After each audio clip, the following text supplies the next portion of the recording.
Yo, what's up guys? Thank you banget udah ngeklik video ini. Eh, Hari ini tepatnya tadi sore, vonis Habib Rizik Syihab udah Habib Rizik Syihab udah dapat vonisnya 4 tahun tanggal 24 Juni 2021. Setelah vonis dia teriak lawan terus. Ini semacam kode keras dari HRS. Kalau ya katakan ini sebagai suatu perjuangannya, kalau sikap keoposisian HRS itu masih terus tercanangkan hingga mungkin aja sampai 2024. Dan kabar HRS divonis ini,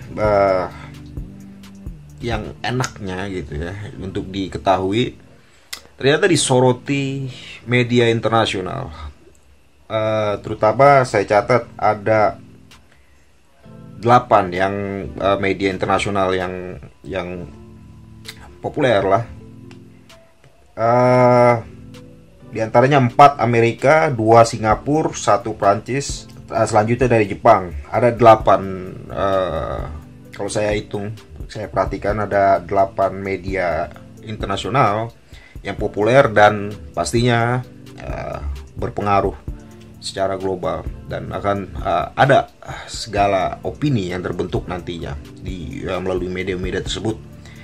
Yang diantaranya itu dari Reuters Amerika, Associated Press Amerika, Washington Post Amerika, VOA, Voice of America, Channel News Asia Singapura, The Stars Times Singapura, Agence France Press Prancis, dan Nikkei Asia Jepang. Nah itu kan jelas ya, media-media itu media yang punya kapasitas untuk mempengaruhi opini publik, dan tentunya ada hal-hal yang secara politik itu disoroti nantinya secara global. Itu baru yang saya sebutin. Ada sebenarnya banyak dari beberapa media asing, ada artikel juga bahkan keluar yang tentunya ini rupanya ada semacam hal yang benar-benar sangat mempengaruhi dari vonis HRS ini. Katakan seperti itu. Ada spekulasi yang berkembang di permukaan publik kalau ini adalah upaya untuk meredam HRS dan seluruh gerakan HRS, yang pastinya HRS itu punya pengaruh. Kalau nggak berpengaruh nggak mungkin ada 212, karena seluruh pusat komando dari GNPF 212 itu ya mengarah pada HRS Habib Rizik. Nah disitulah yang akhirnya kan kita mengenali sang HRS ini sebagai orang yang memang bisa jadi orang yang katakan ini ya sebagai suatu istilah, merepotkan kekuasaan atau merepotkan rezim Jokowi. Artinya bisa jadi ini dianggap orang yang mengganggu stabilitas kekuasaan. Dalam arti kekuasaan di sini ya dalam politik itu kan bagaimana upaya untuk bukan hanya merebut kekuasaan tapi juga mempertahankan kekuasaan. Artinya pengaruhnya luas. Bahkan Pilpres 2019 itu sendiri HRS begitu seksi namanya. Ya, dan pembelaan HRS terhadap 02 atau Prabowo Sandi lumayan, bukan lumayan ya, memang sangat berpengaruh gitu. Ya mau diakui atau nggak diakui itu ya realitasnya. Mungkin Anda akan menertawakan saya. Nah di sini poinnya, kalau poin asumsinya kalau HRS ini di cut langkahnya. Tapi kalau lihat kode keras dari HRS sendiri itu, ini di CNN beritain kalau HRS pasca divonis justru dia teriak Allahu Akbar, lawan terus. Artinya di situ gambarin kalau perjuangan sang beliau ini nggak akan stop. Apa yang diperjuangin yaitu tentunya ada spektrum politik yang beliau miliki, artinya ada visinya di situ. Katakan HRS ini sebagai seorang yang dengan aliran ideologi tertentu, katakan sebagai orang yang beraliran ideologi Islamisme, sangat berharap negara Kesatuan Republik Indonesia disyariahkan. Bahkan ada buku beliau, saya ada bukunya. Ini bukunya, Wawasan Kebangsaan Menuju NKRI Bersyariah. Ini ekspresi beliau tentang bagaimana cita-cita beliau di NKRI. Artinya negara dia punya visi, punya konsep, punya pandangan. Sah saja sebagai suatu pandangan. Artinya kita justru butuh banyak konsep sebenarnya. Orang berasumsi, banyak publik berasumsi.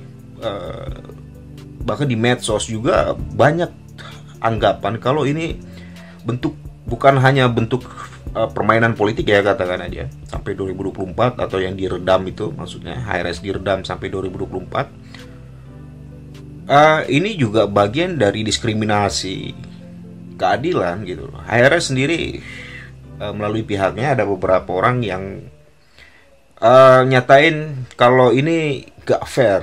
Artinya vonisnya itu tentunya perlu ada pertimbangan yang bijaksana, yang arif, bukan seolah seperti orang yang korupsi miliaran, puluhan miliar, bahkan triliunan.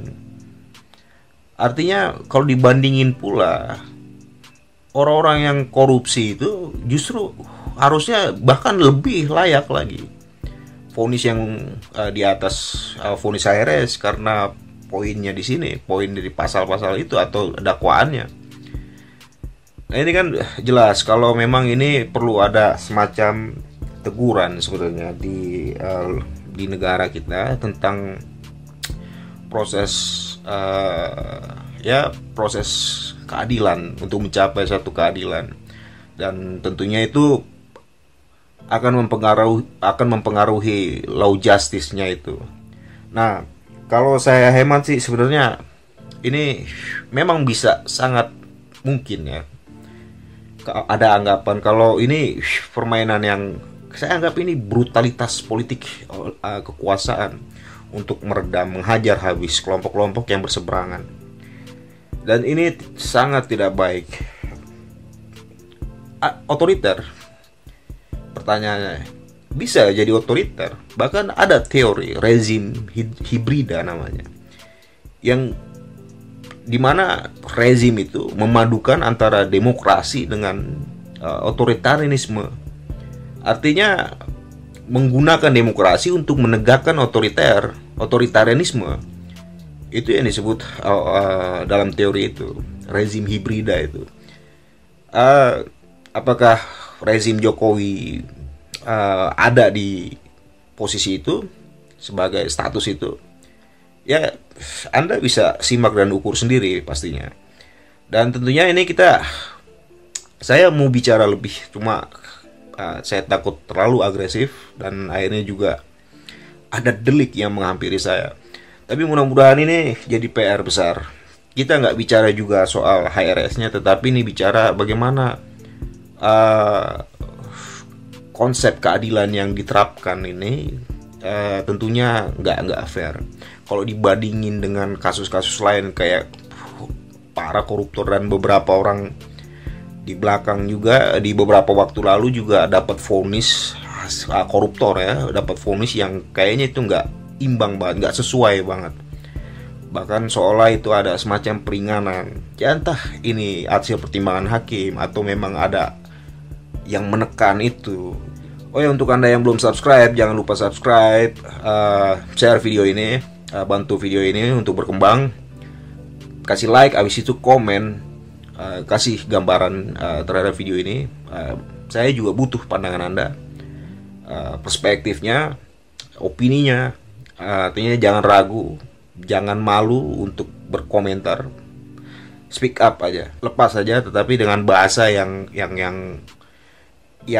elegan, karena ada beberapa kata yang itu bakal jadi spam.